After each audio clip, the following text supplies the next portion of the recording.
Hello and welcome back to the Staggies View podcast. I'm your host, Peter Mackay, and this is my Season 5 debut as we dive into Episode 2 of the new season. There have been matches, late goals, Tannoy tantrums, and one gigantic, small, almost signing from down under. But first of all, it's time to roll the new titles.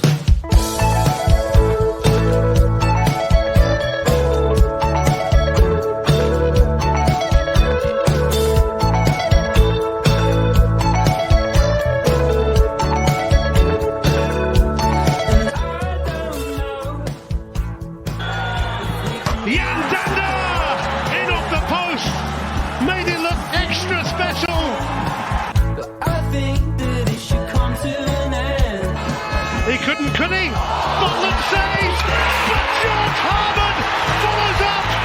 Well, this is extraordinary. Left-footed delivery looking at the front post, and the second goal is in. Ross County have scored again. It's Alex Iacovitti.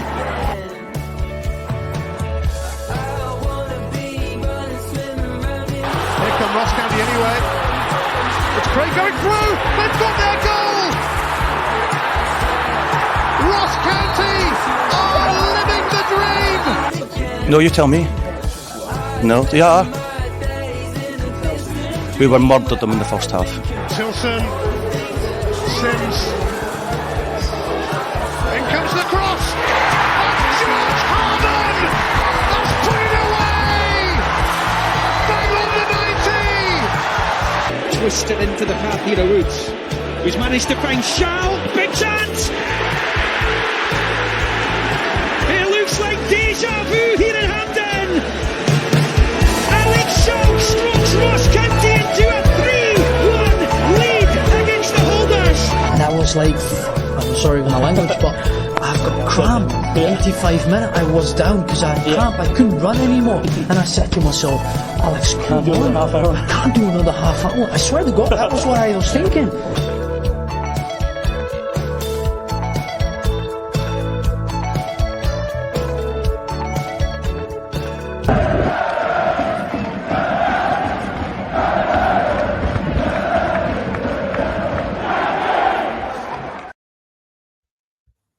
Well, wasn't that a work of art? Sublime. So much county content. I'm so proud. The podcast today to discuss all of what we've just seen, what I mentioned beforehand, and more undoubted waffle in between. You all know by now it's the Globetrotter himself, Mr. Robert McDonald. How are you? Where have you been? How was your trip? Good, mate. Just back from Tenerife. Nice wee family holiday. I'm looking a little bit red on the podcast today. But hopefully that'll turn into a nice golden tan. I can't believe you're back, Pete. Yeah, it feels great. You know, how was your week without me? It was I was looking at the YouTube numbers today, and it looks like last week's pod is the lowest viewed podcast we've had. So thank you for that. Thank you for that, Liam. You will not be back. I'm just saying, just like Richie Britton did a U-turn on moving to St. Johnston, Pete Mackay's done a U-turn on moving to the county corner. Have Ross, that, Ross. you already? Ripped up the deal. I just love the club too much, you know. Anyway, Robbie, you've been away again, and that got me thinking. I'm sure the listeners will be interested. I want you to tell myself and Ramsay and the listeners to every single country you've been to this year so far. Every single country I've been to. Yeah. I've been like just this year. If we went to your whole life, we'd probably spend an hour. But I've been to Spain, Malaga, and that's also Spain. Well, I was just specifying what part. Right, okay. I like that. Tirana in Albania. Nice. Then Northern Ireland, does that count? Is that Britain? Yeah. Depends what political views, the style views going by. But I've been to Northern Ireland. And then I went to that's the one. And then I went to where else have I been? Oh, Germany for the Euros. Of course. Then nice wee trip to Italy, and finally, I guess Spain again, Tenerife. And have you got any more, excursions planned for the rest of the year? Actually, no, not yet. We'll need to Wow, get, that's need to get into surprising. that. That's too much time in Scotland though, so I'll need to think something up. Do you know actually? Do you know what the flag of Tenerife is? I don't. Do you know what the flag Is of that a Tenerife stag? is, Ramsay? No, it's not a stag, sadly. I was thinking the same thing. Surely it's not a stag. No, it's a blue square with a white cross on it. Huh? Same as Oh, Scotland. like Scotland. oh. Oh, I I think I actually might have know heard that. that before. Yeah. That's on CD Tenerife's badge. Is it? Because Yeah. their kit is like their kit's a bit of a Scotland flag. We've got a connection with them now. Remember that Fergie was over in Tenerife and we're Oh, meant to be getting a pre-season friendly. You should have gone. You should have gone for a stadium tournament. Oh, it's better out of town. Eh? Ah, fair enough. Anyway, that's enough. Too much football for us. It's enough Robbie holiday chat. Ramsay's here as well. If you hadn't noticed by now, Ramsay, you're sitting patiently waiting for your chance. How are you, mate? I'm pretty good, mate. Just been working at good old Farm Nest. Lovely. Still at the disc golf. Superb. I Yeah, played it's a young yesterday. Tiger Woods, but with a frisbee. When are we going? I thought we were planning that. I invited yous. Listen, You keep jetting off, mate. I've not had a date written down. It's just Are we gonna cancel for it? even if it's by the time we go back down to Glasgow, apparently there's a course at Springburn. Oh wow. We do it weekly. Oh hell yeah, I'm down. I'm gonna be going weekly. I think you should have to do a major forfeit if me and Pete beat you. Okay, like what? I don't leave the podcast, maybe. You came up with that way too quickly. I think you should have to sing a full rendition of "Live the Motive." Yeah, okay. I like that. That's it. Okay, I'd do that anyway, but I like that. Good attitude. Well, anyway, boys, before we delve into the football, but we've got another roadblock in the way before that. But I thought before we jump into what's next, I thought I'd ask you both, what's your favorite new clip in the new titles? It's a lot to choose from. It's between. I think the Ross Callaghan murdering Albion Alex Schalk, another half an hour. I can't ever be able to replicate the That's the worst impression I've ever heard. The Highland. That's a thing of beauty. That we were murder them. Yeah, I had to get that in there. I think my favourite is probably that Derek Adams clip. I also love the Ian Vigurs free kick where he knee slides right in front of the Cali fans. At Cali Park. I think that's brilliant, right in front of the county fans. I would say my favourite goal in it is Paul Lawson against Cali. That's an unbelievable strike. Such a shame we lost both those games. Yeah. But I think my favourite clip, I think I would say Callahan. That's just the most terrible tackle you'll ever see.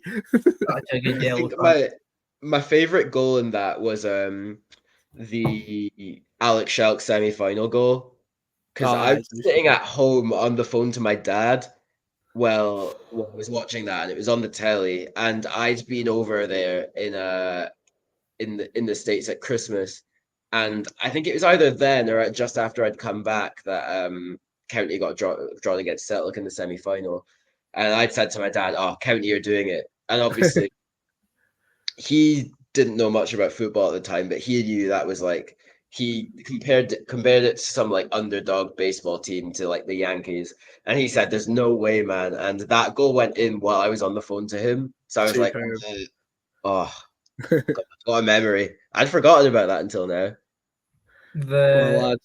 The Callahan tackles when I was on exchange in America. So I just used that clip to basically show everyone, like, this is Scottish football. I was like,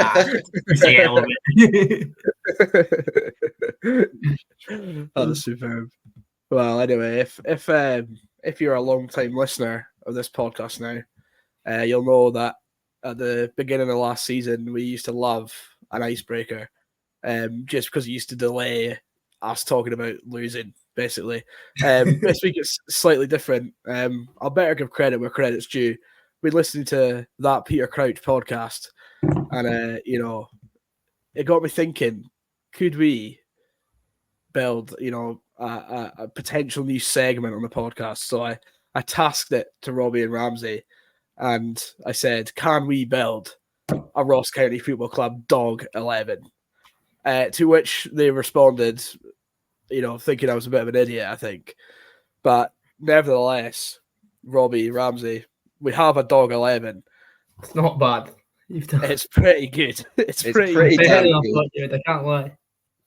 So how do you want to go through this? Should we just do like position by position? Yeah, I think so. Have you got the photo? Yeah, I've got it. Yeah, reading it right now. I need to get it up. Got it. Yeah. Right. Okay. Right. Robbie, take it away. Start me off with the Dog 11. Start me off in goals. Starting for the Dog 11 in goal. It's number 1, Ross Laidpaw. Superb. That's a good. Brilliant. Good. Nice wee simple. Strong start. Yeah. Ramsay, take me through who's starting at left back for the Doggies. Well, at left back, unfortunately having to play out of position, but we'll still put in a solid shift nonetheless, is Spaniel Armstrong.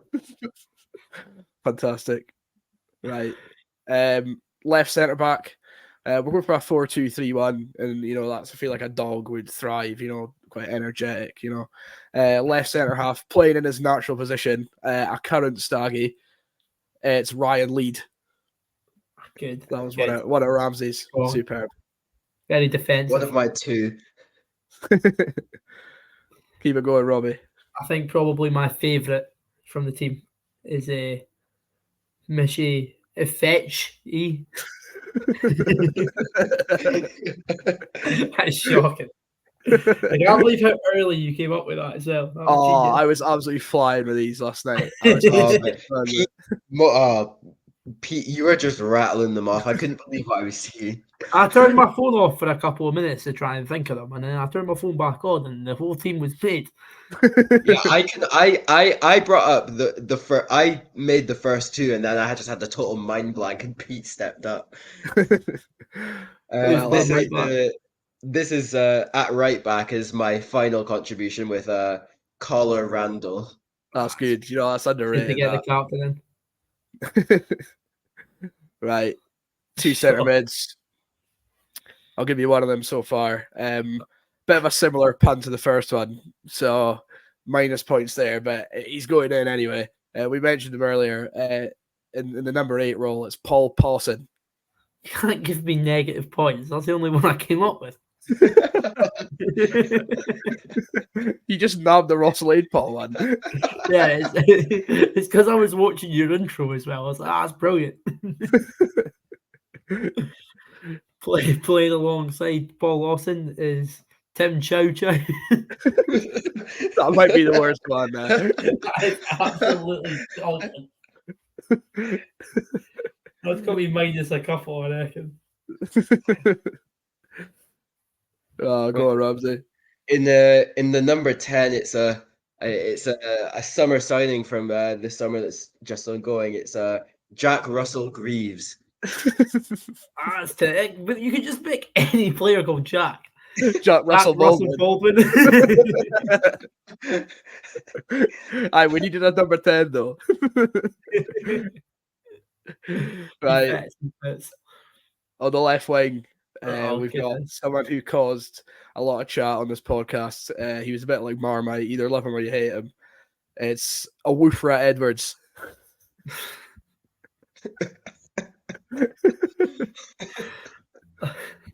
So I can't remember if that. I can't think if that's good or bad. No one loved it.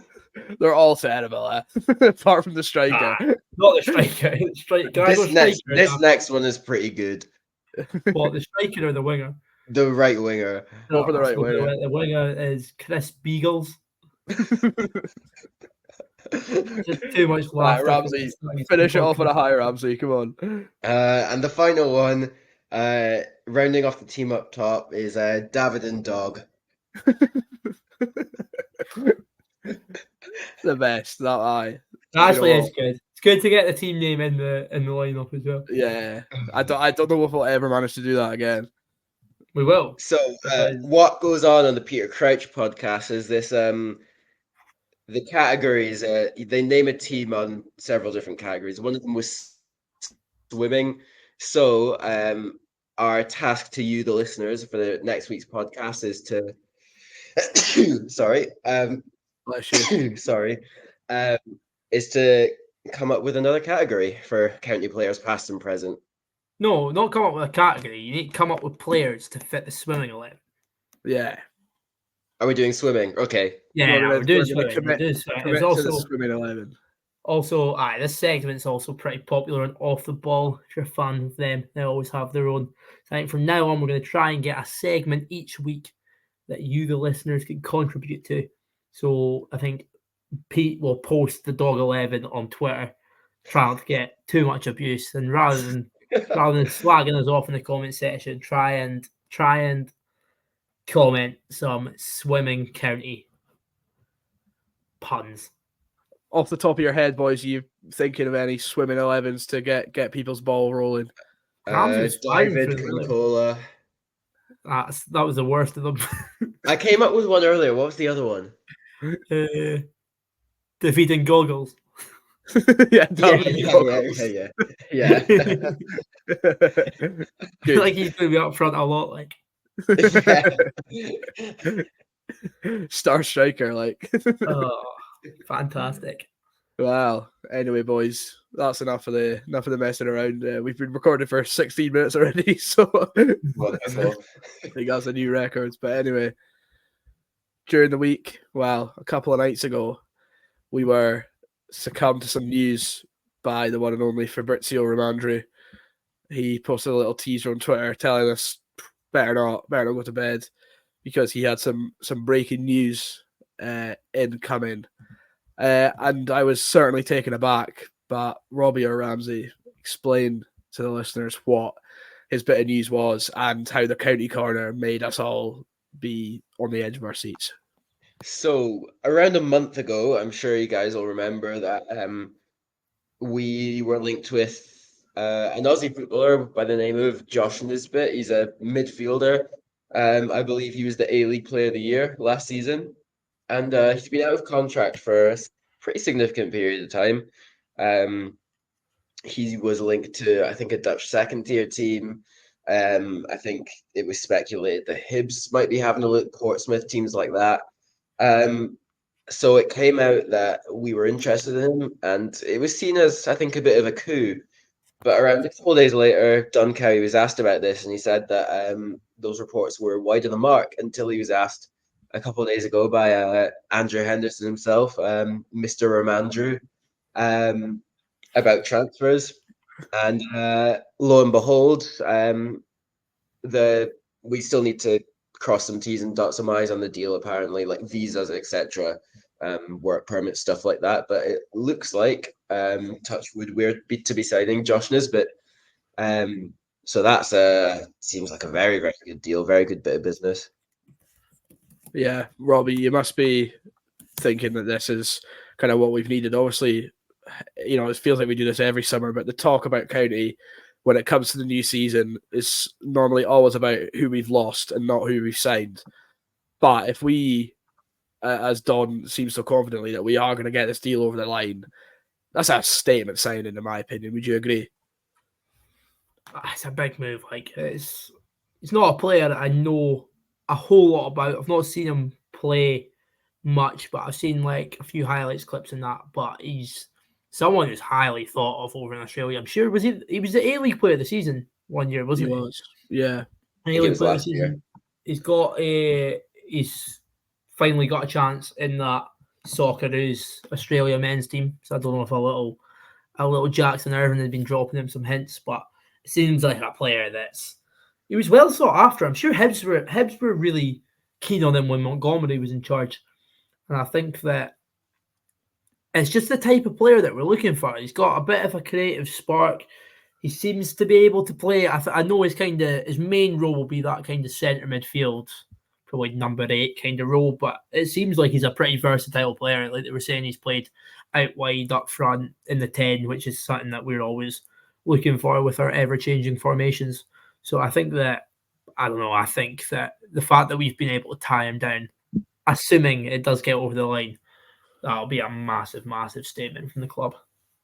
Yeah, I think for me, it feels different this time of signing. It really feels like, like we're laying down a marker, because normally if we have, an international player, they've been at us when they were young, they move on, and then they go and, take a big jump and move on in their careers. But for some reason, no one's really taken a chance on Josh Nisbet. But I don't think we should be put off by that. And people talk about his height. He is only 5'3", but I know that is very small. For so small, especially for someone to come and play in Scotland. But I think from what we've seen so far this season, we are a team who are trying to play football, and we're talking about a guy who got, I think, 16 assists in the A-League last season. That is ridiculous numbers. I think he got 16 assists and 4 goals or something like that. And as you said, the both of you, he was A-League Player of the Year. He won the Central Coast Mariners Player of the Year trophy, which is like a really coveted award down there. This is a really, really big name signing in my opinion. And as you said, Robbie, someone who is currently an Australian international, only 25. If we can tie him down on a deal that is a couple of years long, then I think we're looking at a really, really shrewd bit of business. It's not really sunk in yet. Obviously, he's not actually signed, so that'll help when that happens. But yeah. I'm kind of taken aback by how we've managed to pull this off, to be honest. Well, actually, I think obviously the deal's not complete yet, but the fact that Don Kerry's gone public with it makes me think that he's signed. But obviously, medical visa, stuff like that. I think the player has signed on the dotted line, but it'll be stuff like that that's holding the announcement up. I don't think it'll be his decision or anything like that that's holding things up. So I think, yes, he wants to be a Ross County player. That's my reading of it anyway. I just don't see why Don Kerry would go public with it if, he hadn't signed a deal. Is he smaller than Liam Miller? Yeah, he's also smaller than Neil Sinclair. That's mental. He's an inch smaller than Neil Sinclair. I didn't think that was possible.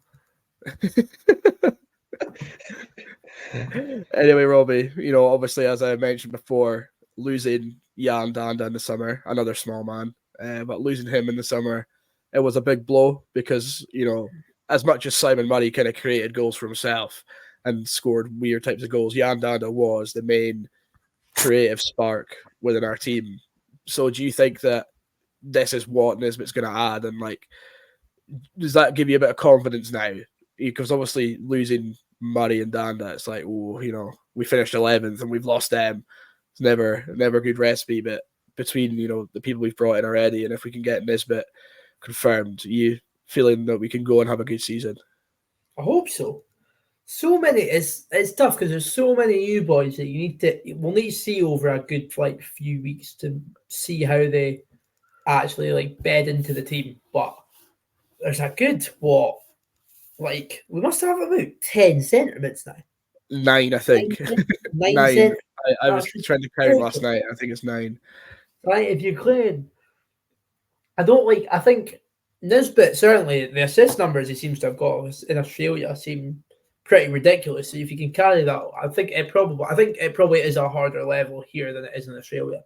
But I think if you combine his creativity with, hopefully, if we get to see Noah Chilvers have a proper run out in that number 10, I think hopefully if we could play Nisbet off Chilvers, I think between the two of them, I hope they'd be able to create a good amount of chances for Ronan Hale especially. 100%. Well, that is the main news this week. But just on, kind of transfers, as we said, we're kind of got a lot of centre mids on the books just now. Do you think that if Nisbet comes in, we might see a couple of younger guys loaned out? Maybe Andrew McLeod obviously was given a taste of first team football in the League Cup and impressed. I was kind of, wanting to pitch him in on the first game of the league season. Obviously didn't happen, but I think back now, to the quality we've got, and you think it might be hard for people like Andrew McLeod or even Charlie Telfer to an extent, there's real competition in the middle now. Do you think we might be seeing a few out the door elsewhere? I think Telford's going to be struggling for game time, but I can't imagine they're going to loan out Telford when they've just signed him. No. But I think On a 1-year deal. there's a lot of competition. He doesn't seem to have had much of a run out yet. Maybe that's someone that we can still hopefully get to see a bit more, and maybe he will bed in. But I guess the competition for places can only be healthy, really. Ramsay, do you agree? Yeah, I think so. I think, obviously, for boys like McLeod, I thought before these signings were announced and coming in, etc., that he might be, given a significant role this season. And you never know. He still could get time, but I now haven't seen this stuff. I probably expect for him to go out on loan now. I wouldn't be surprised to see him end up at Inverness, if they actually pay their loan fees. You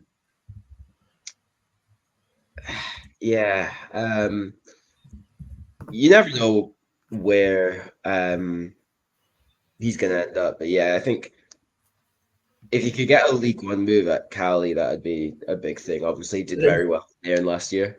There is no way on this earth we can give another player Cali after that fiasco. What a chance! I mean, let's talk about that. I mean, we cannot give a player to a team who won't pay for them. Yeah, I think. Yeah, I think circumstances are obviously slightly different at Cali now. You know, Gardner's gone, Morrison's gone, and it seems like they were the kind of two leading Cali astray. But do you think it's more of a trust thing, Robbie? Obviously, Samuel went, and Cali fans will say he didn't make an impact, but he went there and was their best striker. Let's be honest, and it was just a shame that the rest of their team weren't kind of up to standards to keep them in the championship, and they did get relegated to League One. So as Ramsay said, it kind of maybe would be a good level for some of our players, but do you not think Don will go back there now?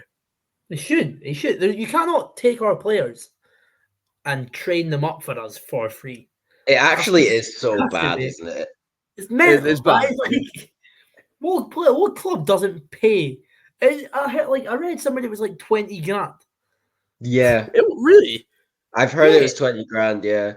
I didn't think it was going to be that much. 20 grand is probably like half a year's wage for Cameron Borthwick Jackson. Yeah. If you can't afford to pay that, then you shouldn't be getting anywhere near. I understand that, yes, I guess Gardner and Morrison were probably just trying to hang on to as much money as possible until the takeover, but Cali can't. Cali are in debt to Puma and that. We shouldn't be doing business with them at all. Yeah, so have they got their kits yet? No, they don't have their kits yet.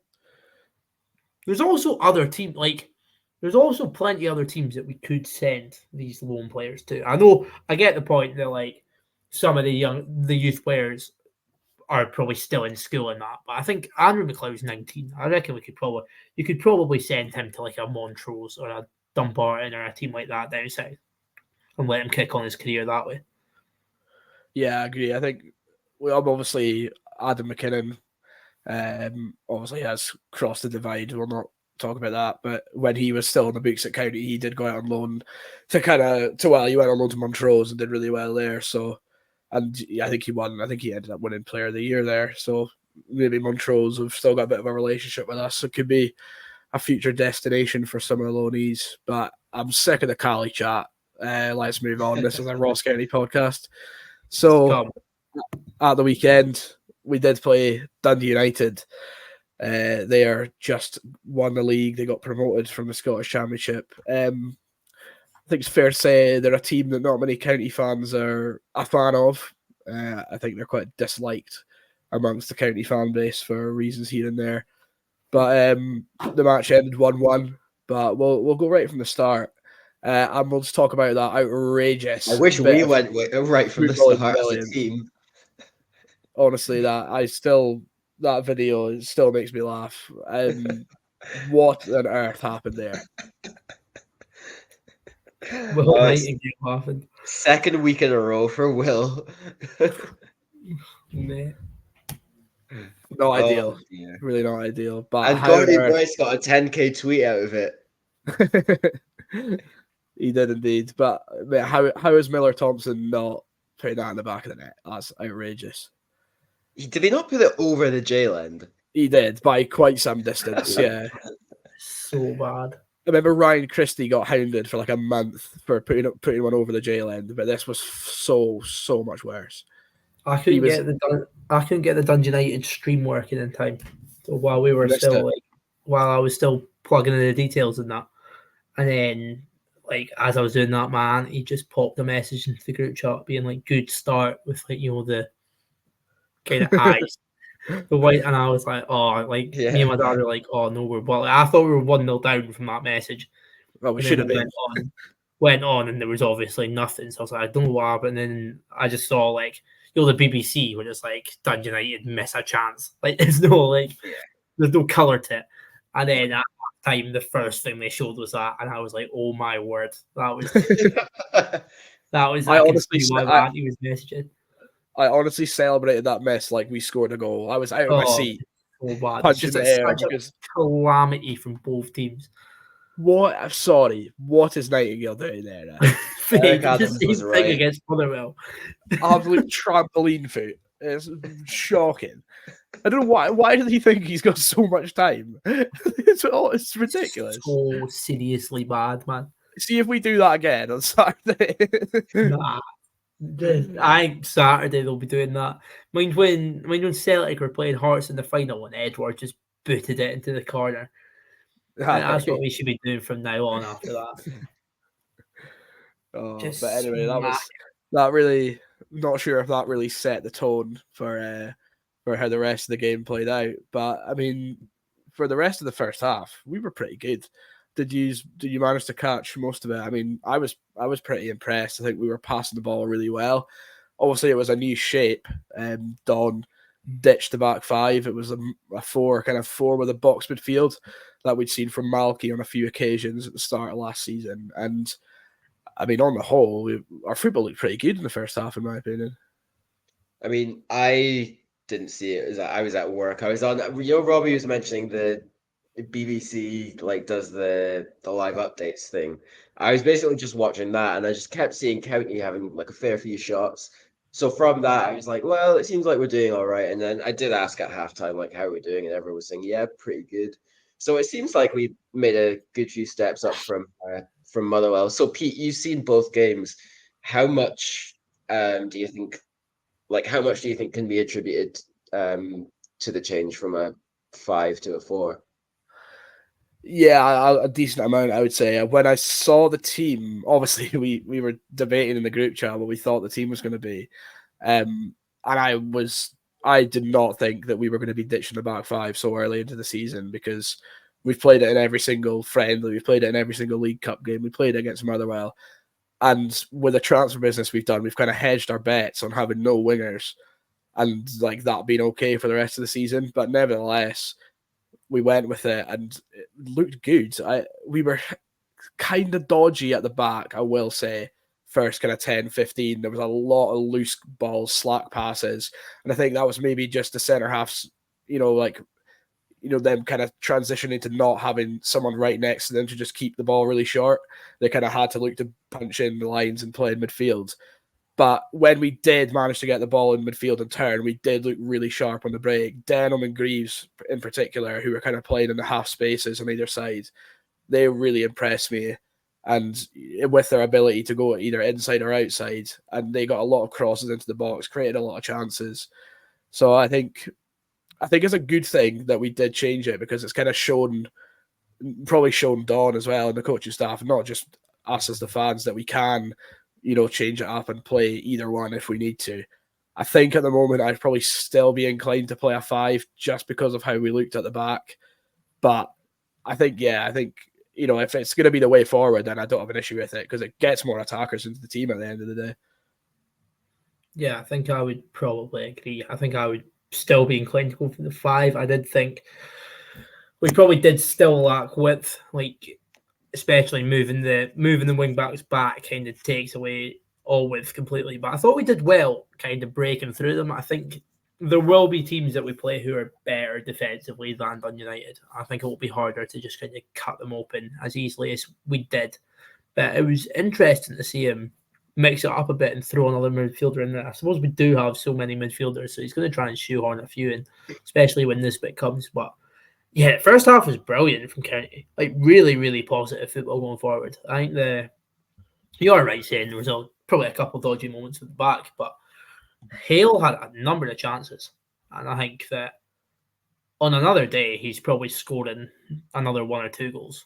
Obviously, we'll get onto the penalty as well, but I think first half speaking, I thought we were completely from the kind of 20th minute to the end of the half. I thought we were absolutely all over them. 100%, I would agree, and I think you're right in that. On another day, Hale could have had a couple, and I think the team as a whole, like if we were being properly clinical in the first half, then I think we could have been looking at ourselves going in at halftime being 2 or 3 goals to the good. In all honesty, and it's easy to say that, but genuinely we were just chance after chance. I think at halftime we'd ended up having like 16 shots, and Dundee United had only had 2 or something like that. It was like the amount of pressure. One of Dundee United's shots. Yeah. But obviously, as you mentioned, Robbie, we had one massive chance. Ronan Hale breaks through the Dundee United back line, gets into the box, and is taken to the ground, and the referee points to the spot. VAR doesn't even bother checking it. It's a stonewaller. I think Hale wanted the penalty, kind of took the ball, but then Brophy, obviously being the more experienced striker, been at the club for longer, and Ramsay, as quoted, saying that if a chance falls to anyone, you want it to fall to Eamon Brophy, steps up and misses a penalty. Talk to me about that, Ramsay. I made that quote, I think, after it was either before or after he scored that double at Livy. Oh, against Livy, sorry, at home. And since that, I don't think he's scored in the league. I'm not sure. I might be wrong. I don't think he's scored in any competition. He scored in the cup. He scored against Stranraer. No, did he? Yeah, diving header. And a couple of months after, I was speaking to Andrew, and he was like, "Oh, would you still stand by that? Simon Murray's been very good." And I said, "You know what? I think I would for like a snapshot chance or like a penalty." Sorry. And I still stood by that, and then, oops, that's another one of my predictions that hasn't gone very well. I don't think it just wasn't a good penalty, was it? It kind of seemed a bit scuffed. It seems like, I don't know, I don't want to be overly negative or critical, but it seems like the end of the road for Brophy, no? That's a bold statement as well. That's a bit. That's nothing.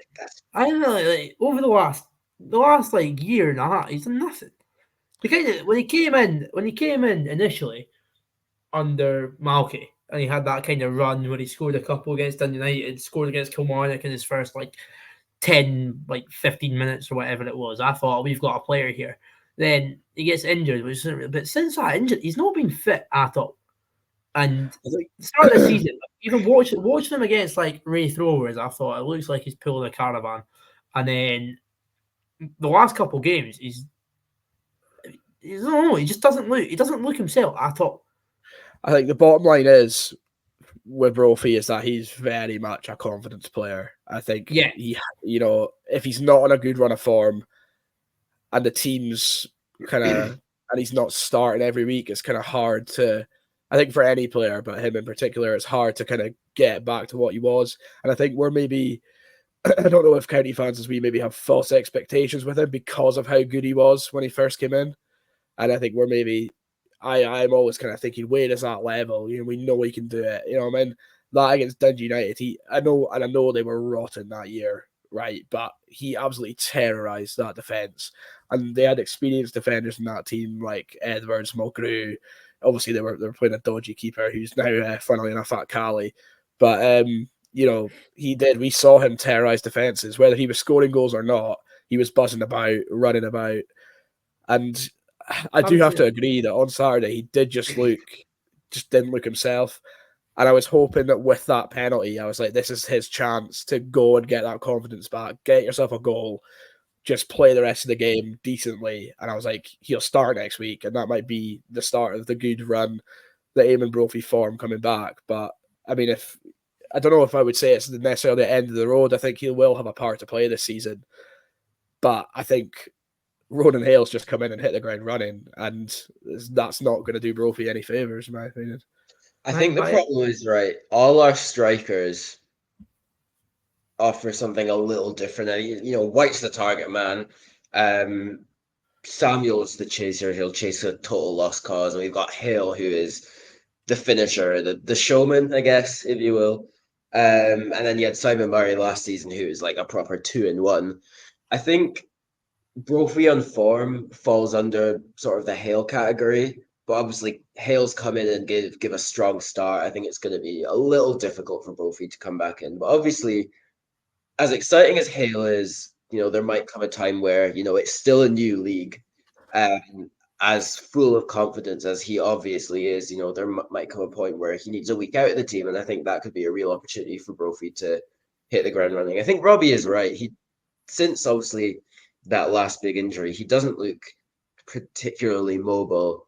And I think you're both right. It is a confidence thing. So, but I think to say it's not the end of the road. I mean, like I said, I very much doubt it's the end of the road. I think he's still capable. Like I've got egg on my face with that. I a chance to fall to him comment, but he's still got venom. He's still capable of some absolute rockets. I mean, even if we're discounting the Livy game from last season, I remember a finish at the Motherwell game that I don't think any other one of our players could have pulled off just because of the sheer power of it.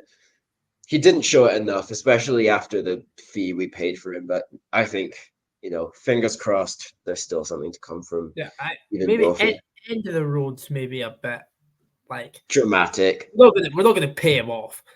No one's going to sign him. But I think like what you're saying there, Pete, about like he needs a run of confidence and he needs to be in the team consistently. I don't think we can afford. I think when you've got White and even Samuel, like Samuel had an impact on Saturday when he came off the bench and managed to get a really good assist for Hale. I think when you've got players like that waiting on the bench, I don't think we can afford to just keep playing Brophy if he's not going to offer anything. Do you think that maybe, obviously we're jumping ahead a bit here, but do you think that, missed penalty coupled with assist off the bench might result in an Alex Samuel start at the weekend? Obviously, it's a lesser opponent, but do you think he's kind of been, he's kind of grabbed the opportunity, if you will? I think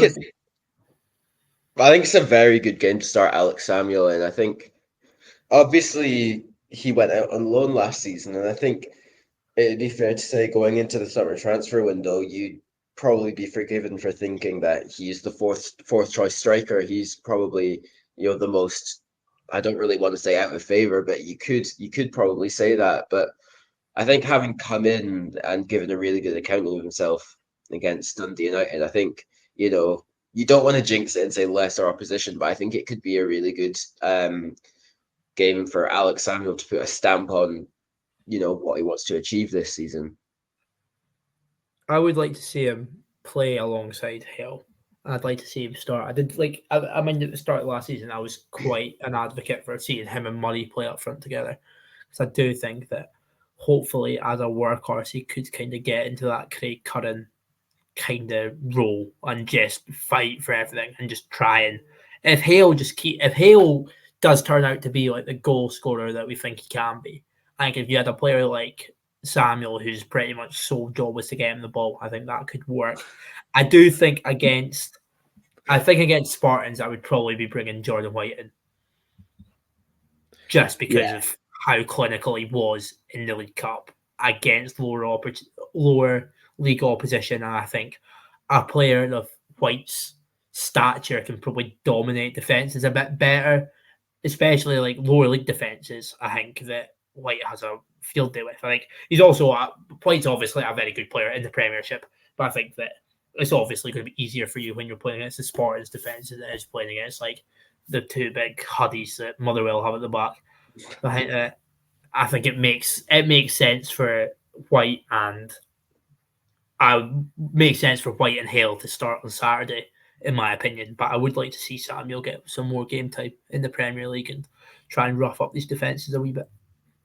Obviously, we'll dive into that team discussion more later on, but we must turn our attention back and finish talking about the Dundee United game. And obviously, Robbie, you were watching from afar and I was there. And to be honest, when we came out for the second half, Dundee United had tweaked slightly, and it was the slightest tweak ever. I think they just literally put an extra man in midfield, and the game flipped on its head. If you showed up at halftime, you would be forgiven for thinking that Dundee United were like 3-0 up, how well they were playing. We've gone from being us looking like we were 3-0 up to just being on the back foot constantly for about 30 minutes. It was 30 minutes in that second half. We were just under the cosh, defending.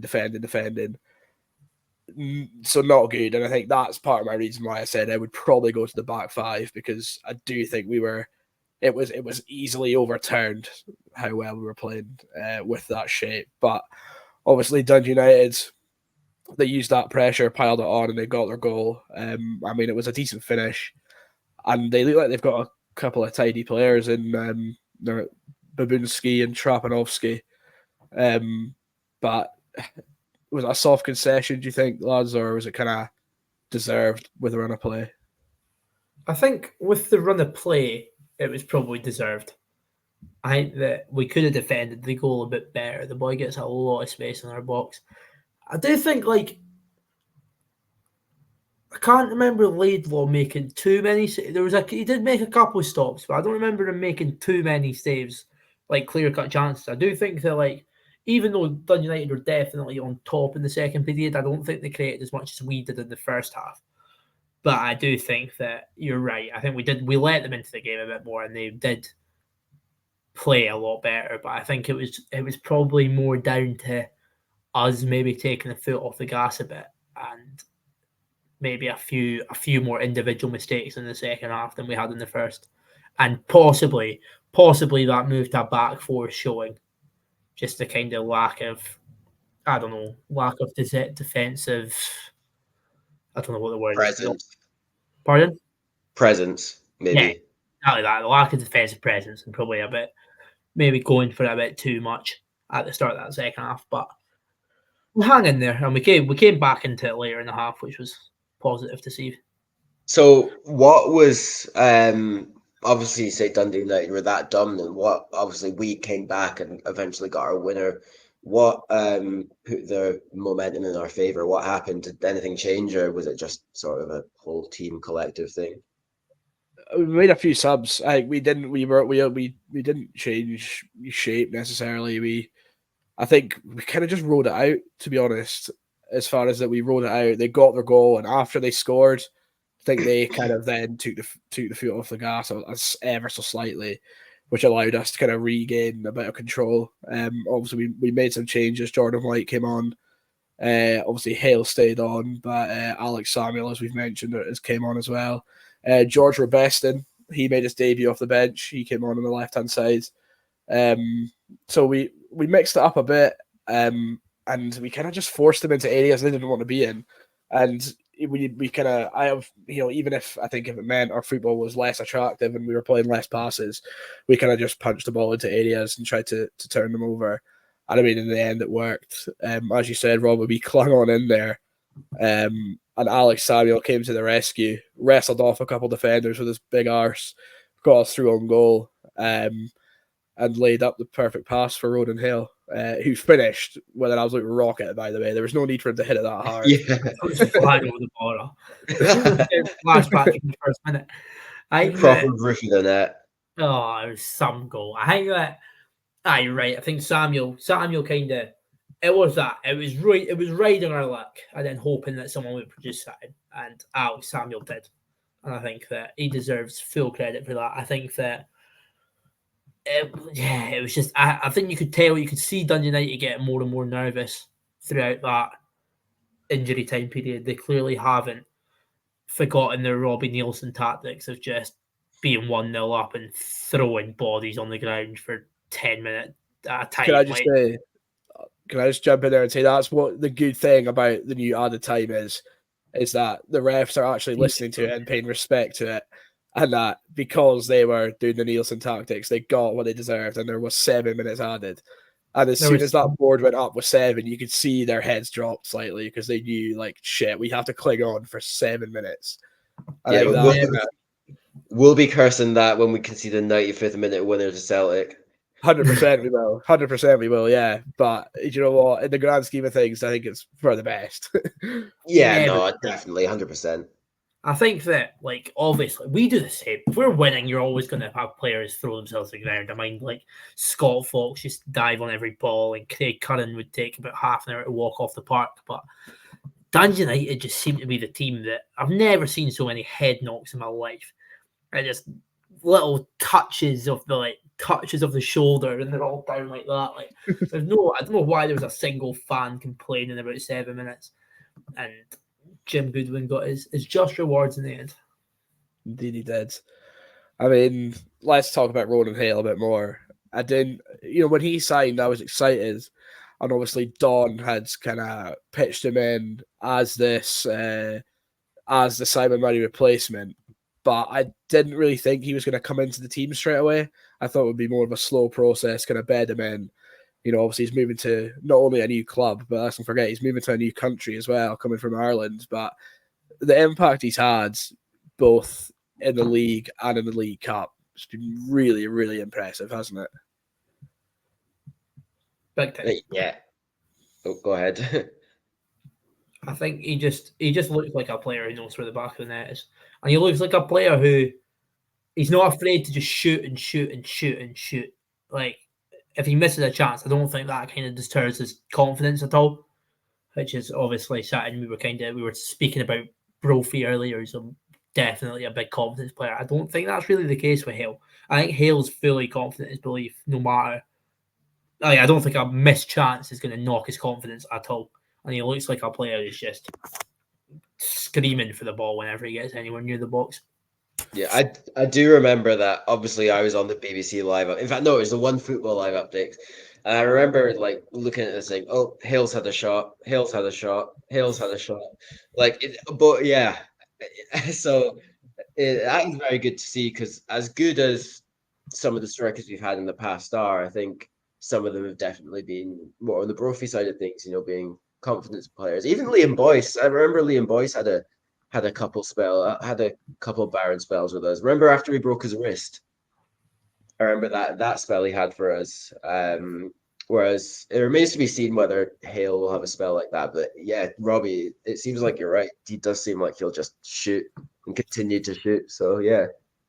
I think the big thing for me about Ronan Hale, aside from that and, the goals he's provided already, is that just his initial play. So as soon as the ball comes to him, he doesn't really care about playing it safe. And you think if you were a new signing, a new team in a new country, if that was me, I'd be thinking, let's just keep it simple here so I don't do anything stupid. But as soon as the ball comes to him, he's turning, he's looking to pass forward. He'll drop in and get it. He'll go on a dribble instead of just passing to the fullback. Like, he, as you said, Bobby, he is really full of confidence. And, like, I think he deserves credit for that, because to come over here and just know that he's good enough straight away, is pretty impressive. And he's getting his rewards. He's getting starts. He's getting goals.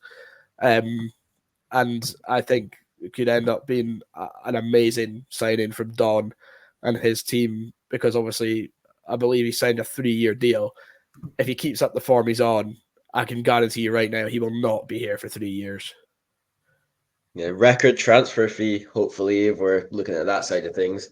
Obviously, you want to see, players staying in the county blue, but obviously, football is football, and if we're going to be seeing him go, then fingers crossed we'll get some decent cash out of it.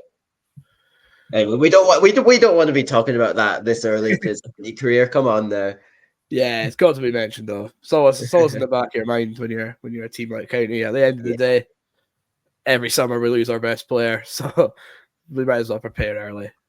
But nevertheless, lads, if you could leave with a wee Scottish Cup or Scottish League Cup medal around his neck, yes, please. Fine by me.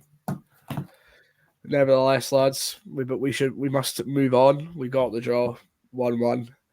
But this weekend, we turn our attentions back to the League Cup. As we've been mentioning, we've had a 100% record in the League Cup so far. 4 games, 4 wins, 10 goals scored, 3 goals conceded. Wins against Wraith, Hamilton, Stranraer, and Stirling. And now we ended up as a seeded team, and now we're getting our rewards. We play Spartans away in the cup. Robbie, you're headed to Ainsley Park at the weekend. Are you looking forward to this one? Yes, sir. I'm indeed. It's quite nice having a chance to go to a new stadium. Never been to Ainsley Park before. I believe it's quite an old style of ground. There's no, like, when you're buying your ticket, you're just buying a general ticket. There's no like segregation or that. So hopefully we'll be able to move to each side to be on the side counter you're attacking into. I just think it's going to be a good day out. I think that I always love a little trip to Edinburgh, Pete. You know me. I think that getting a chance to see County in the world's greatest city on a chance that we should be winning. Hopefully, there's a quarter final on the line. It's a big game, so I think that it's definitely an opportunity to kick on and hopefully get a few goals under the belt. You need your head checked, man. What is this Edinburgh loving? I mean, So come good, on. man. Beautiful, beautiful, beautiful place. Forget Fortrose is a real place. Like, Fortrose is not a city. it's got a cathedral, mate. It's got a cathedral. It'd be a city if we wanted to. No, yeah, but you clearly don't. We do have a cathedral. It's got a cathedral, but it's not a city. There's more to be a city than just a cathedral. Yeah, it's a big. Is it? Yeah, It's got a co-op, doesn't it? It does have a What? co-op, mate. Yeah, it's got a co-op. It's got nice dolphins, but yeah, no dolphins in Edinburgh, mate. there's no castle in it. Is there a castle? Yeah, is there? My house. Well, anyway, Ramsay, are you thinking this is going to be a breeze for the Staggies on Saturday? No, I don't think it'll be a breeze. I think we'll win.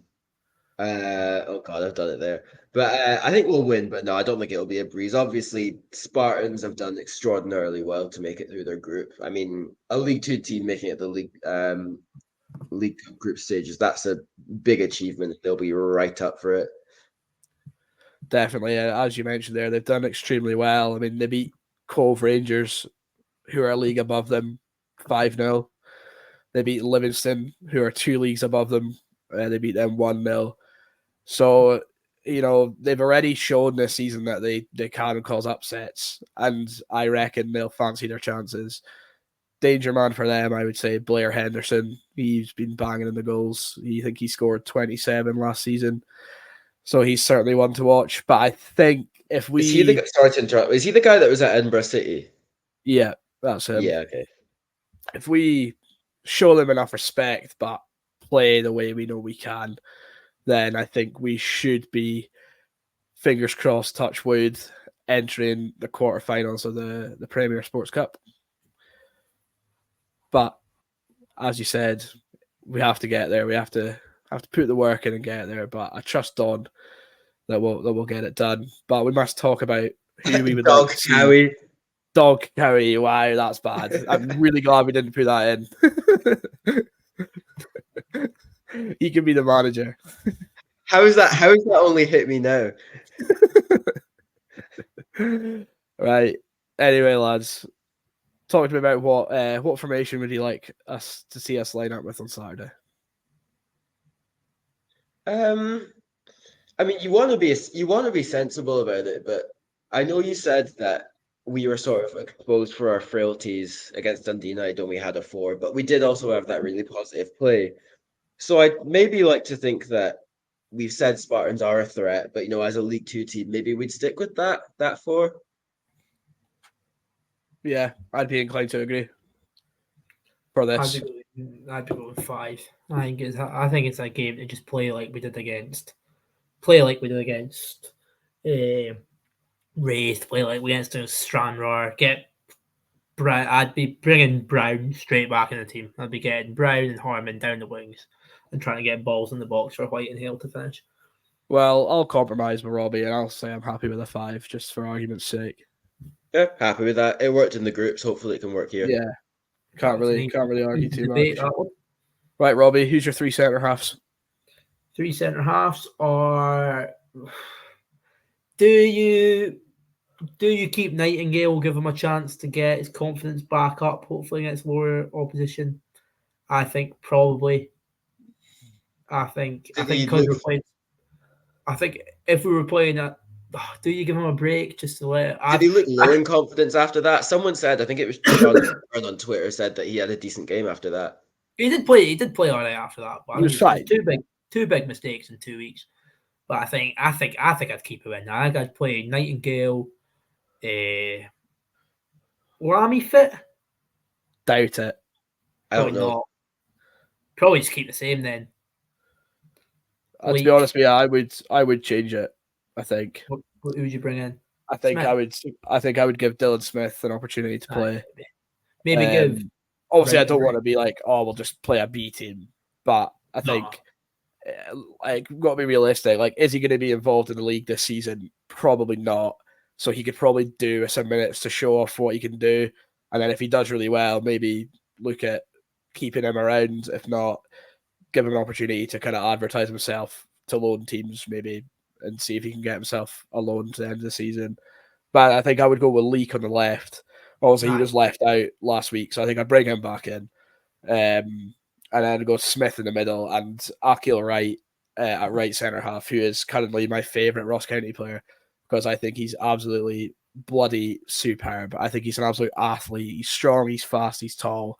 He's a unit, and he's just a brilliant defender. I know, I saw your stat post. Yeah. Do you agree with any of us, Ramsay? I do. I think if Lamy was fit, I might be bringing him back in just to keep the rotation fresh. And also, he's got a lot of experience. I think your comment about, Dylan Smith, I'm not against bringing him in just because of the fact that I think he's a good player and deserves a chance. But if we're going to be putting him out on loan, it is a good chance to get him in, for him to get himself in the shop window.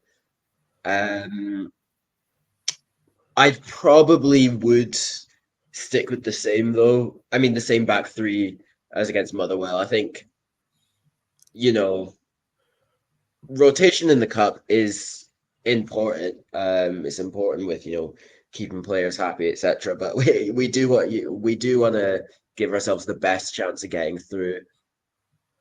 Yeah, that's fair. Well, we'll go with that then. We'll go with Leak, Nightingale, and Wright in the back three.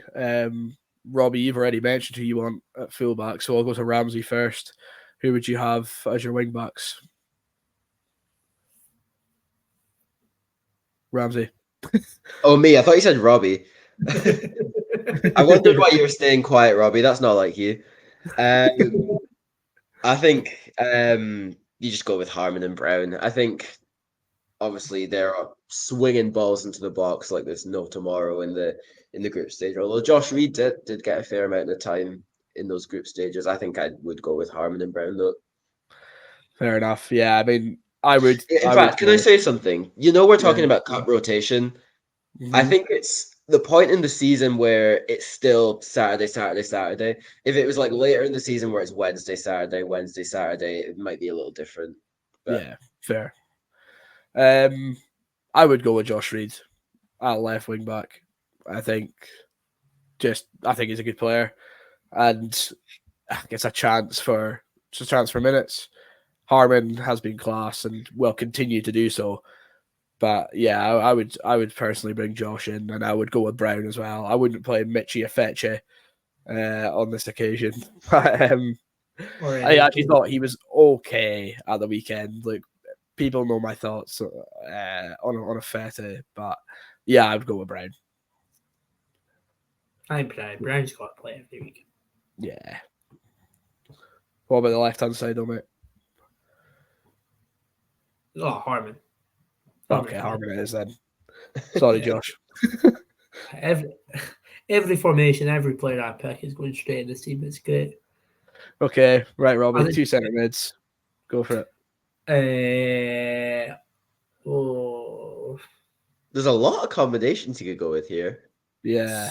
players. I think I'd probably play Latoure. I got to see. I think I'd get Latoure in the middle.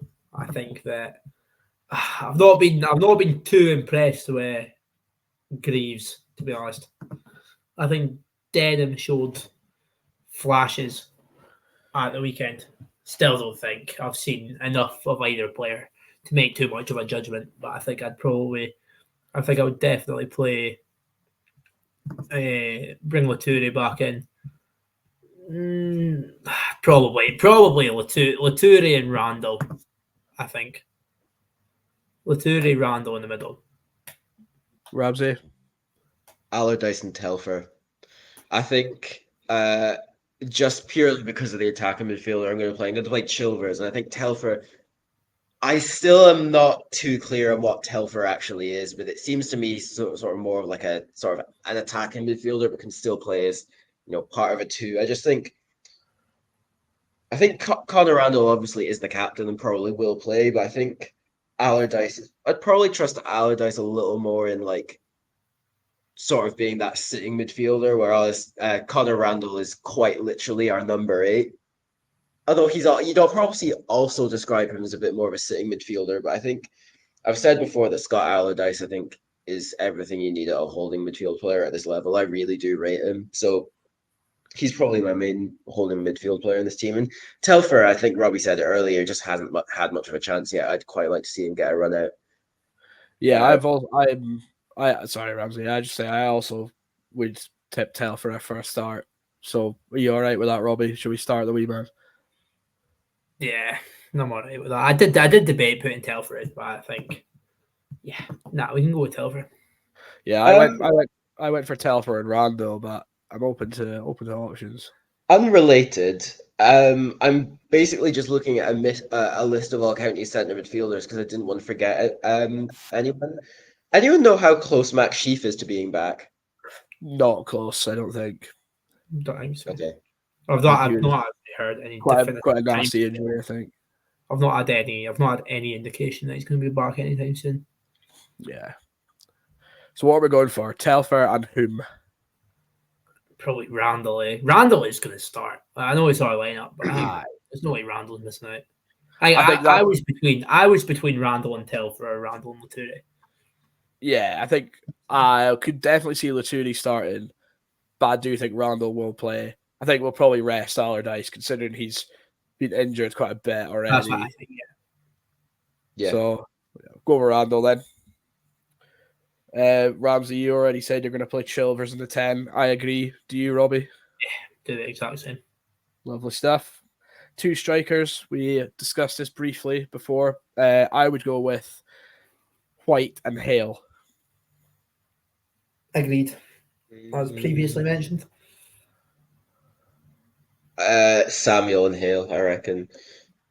Just for me. I'm outvoted, but I think obviously Alex Samuel had a really good moment against Dundee United, and he's not going to get many chances to start, I don't think, this season. So I'd like to see it happen here. Obviously, Jordan White was the man in the League Cup group stages. So I think, and I did previously say you want to play the team that you think is going to get you through to the next round, and White's shown in this competition that he's the man that's going to do it. So no problems with that. Yeah, and I don't think you want to drop Hale to, if he gets another couple of goals, that could just take his confidence to a whole nother level. I think you don't want to stunt that the way things stand. So yeah, we'll go for White and Hale. So that leaves the Staggies View 11 for Saturday. Hope you're listening, Don. But it leaves it as Laid Paw in goals, Ryan Lead at left centre back, Will Nightingale and Akil Wright, Brown and Harmon flying up the wings, Telfer and Randall as our 2 sitters, Chilvers in the 10, and White and Hale being the formidable duo at the top end of the park. I mean, that's a pretty good team, if you ask me. Would you feel like we're confident now, saying that we've got these options on the bench, and do you think we're going to get through to the next round? Give me a yes or no, and give me a score prediction and some scorers, lads. Take it away, Ramsay. I'm giving a yes. I think we're going to win. It's going to be 2-0, and the scorers are going to be Leek and... Interesting. Has Leek got a goal for County yet? I don't think so. I think that's pretty much why I said it. I want to see Leek. I want to see the big man get a goal. Fair. Right. I think I'll go for yes as well. I think it'll be a tough game. I think we'll concede. I think I'll say it'll be 4-1 County. I think we might concede early, but then build back. I think Hale will get 2, White will get 1, and I think Samuel will get 1 off the bench. And we'll be absolutely flying into the quarterfinals. What do you think, Robbie? No, 3-1 County. I think. Solid. Wait, I think Hale will get 2 and White will get 1. Superb. Lovely, jubbly. Well, that nearly brings us to the end of the podcast, but we do have... Well, all right. Robbie, you hate this podcast. Nice to see you too. We do have some questions from the viewers. I actually don't have them to hand, so I'm hoping that one of you do. That would be ideal. I can get them. I've got them. What's the beverage of choice tonight, Ramsay? Me, I think my mum got this from Tesco. It's like one of them like really. It's like one of them really hipster. Hoppiness. Oh, I thought that said 8% there. I was really about to tell you off, but no, it's only 5. To be honest, I'll be honest. I'm going to be honest. If you didn't know, I'm not a fan of an IPA. I'm not an Indian Pale Ale guy. Me neither, really. But it's all right. It's quite bitter. Do like it, but I don't really like IPAs that much either. Robbie, what's your go-to beverage if you could right now? Perthshire Scottish water, mate. If it had to be alcoholic and you could have anything, what would you have right now? What right now? Probably 10, to be honest. Yeah, I guess Saturday night. Saturday night is we're having a farm nest staff cocktail night, and then night out for Inverness. Lovely. So we're gonna be having some. What's the cocktail? In fact, cocktail of choice. Go. What cocktails are you making out? It's a Barbie Bomber cocktail. No. Yeah. It's a bomb. No, it's not. It's a bomb. Right, cocktail of choice. Oh, I'm not a cocktail guy. Yeah. I don't want to. I hyping up the county corner here, but I had a few strawberry dacks on the holiday, and I gotta say, yeah, fair. Very nice. No, I would say a woo woo. What? A woo woo. I don't know what's in it. It's good. He doesn't play for county anymore, mate. I've been done. Right, let's do these questions. Come on. You're gonna ask me mine. Oh, go on then. Actually, I don't know what it's called, but there's a nice one with rum in it that they do it like what's the pub? The Hall. Hall's a soulish establishment in Glasgow, but they do a lovely rum. I do like what you call it, a passion fruit martini. It's quite nice. Yeah, it's a pretty good choice, I would say. Right, let's do these questions, Ramsay. I think it's Robbie that's got them up, right? No, I'm doing it. Yeah, I'm doing it. Right, stop ignoring me, Pete. Sorry. Callum, RCFC Callum, he says, how does Joshua Nisbet fit into the midfield? We've kind of spoken about that one already, yeah? Yeah, I would say as an 8 or maybe as a 10. 2 10s behind a striker, maybe. He could probably play that role too. Yeah, I think so. Ali McFarlane shut that question down straight away, replying he hasn't signed yet, which is good. a good positive real. Uncle Al. But I like that. I like a good a literalist. I could just say I don't think he listens to the podcast, but he's the most negative person I've ever met. I think we should get him on. Look, I'll put in a good word, but I don't think our chances are high. Joseph, RCFC, says, how many goals will Hale score this season? 35.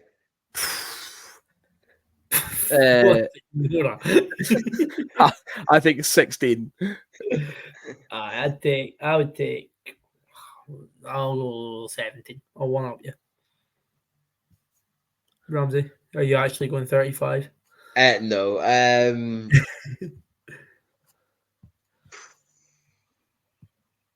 Yeah, I'll go 15. All right.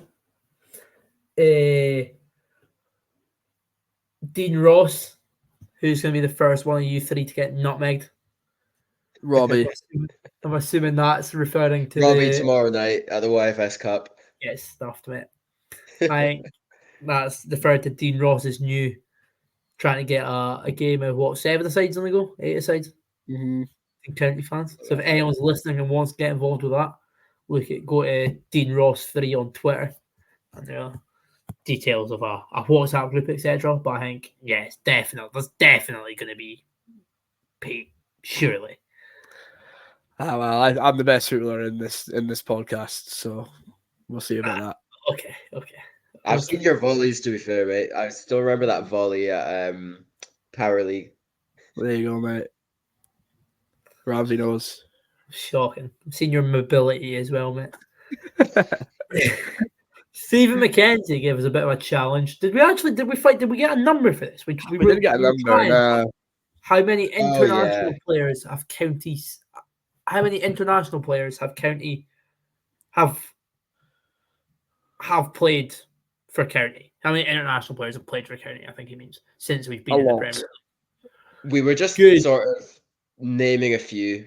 I think too many to sit and name now. If we're talking players who have played international and county, not necessarily at the same time, there's a long list. So it could be before or after, but to name a few, on Twitter actually. I'll just rattle some off: Alex Robertson, Billy Mackay, Chris Burke, Jay McKevely, Don Cowie, Terry Dunfield made 14 appearances for Canada. Mad. Mental.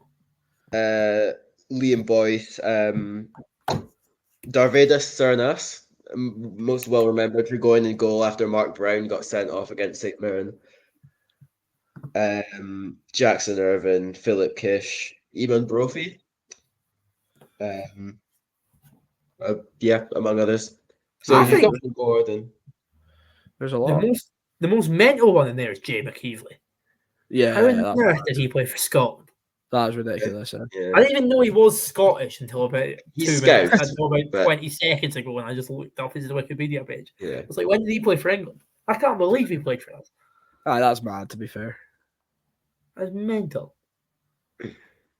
Now we've got a array of questions, a little quartet, I think, a triple from Brian Shepherd.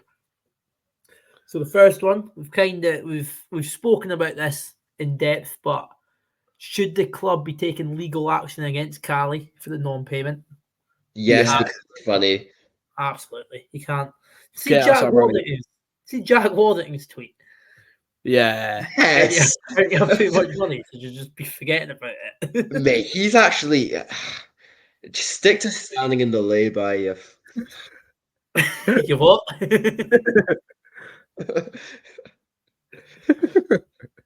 I know, and a guy he was kind of agreeing with my line of thought. Should we cut our losses with Brophy and get another striker in?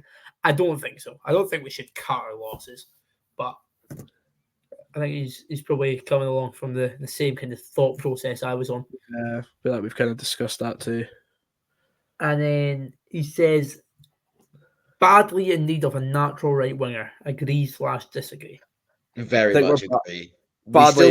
We need a wide player of any variety, because if we want to even in a game, even for 10 minutes, switch to having wingers on the field, you're probably looking at putting James Brown on the right wing and sticking Chilvers out wide or Hale out to the left, something like that. Yeah, you're starting at that point, and yes, it is a tough sell because players are seeing that we play a back five, and when we're playing a back four, we're playing a box midfield. Although saying that could be due to a lack of wingers, but yeah, we need a wide player. Is George Robinson a striker? Striker or a winger? Yeah, I think if we only sign one wing player, then he could be a youth player that we see getting a fair few minutes if he's. How did he get on? I obviously didn't see the game. He didn't get much of a look in, but he didn't really put a foot wrong. He did. He had one really good defensive action where Miller Thompson was kind of breaking down the right hand side, and he was very fast, by the way. But George Robinson's faster than him, and he caught up to him and kind of barged him off the ball and won the ball back, and then kind of moves play on, and we were back on the attack. He didn't really touch the ball much, to be honest with you. Fair enough. On the wingers, I think we're badly in need of a left and a right. I just don't think it's going to happen. I think we'll maybe see Denholm and Greaves play in those areas. As you said, Brown, perhaps, if Afete is already on the field. Harmon and Reed could probably do that job as well if we needed. Yeah, it's a weird one. Like, I think we had that ready-made and Jay Henderson ready to step into the team this season if we wanted. But for reasons unbeknown to us, he's out on the air, killing it, doing really well. It's a shame Sims didn't decide to stay. Yeah. No, it's a weird one. No, he doesn't. It's a weird one how we don't have any wingers, and I don't think we'll sign any. I think we'll get Nisbet in the door, and I think that'll probably be it, to be honest with you. Yeah, agreed. Is that all the questions? Yeah, that rounds off the questions, right?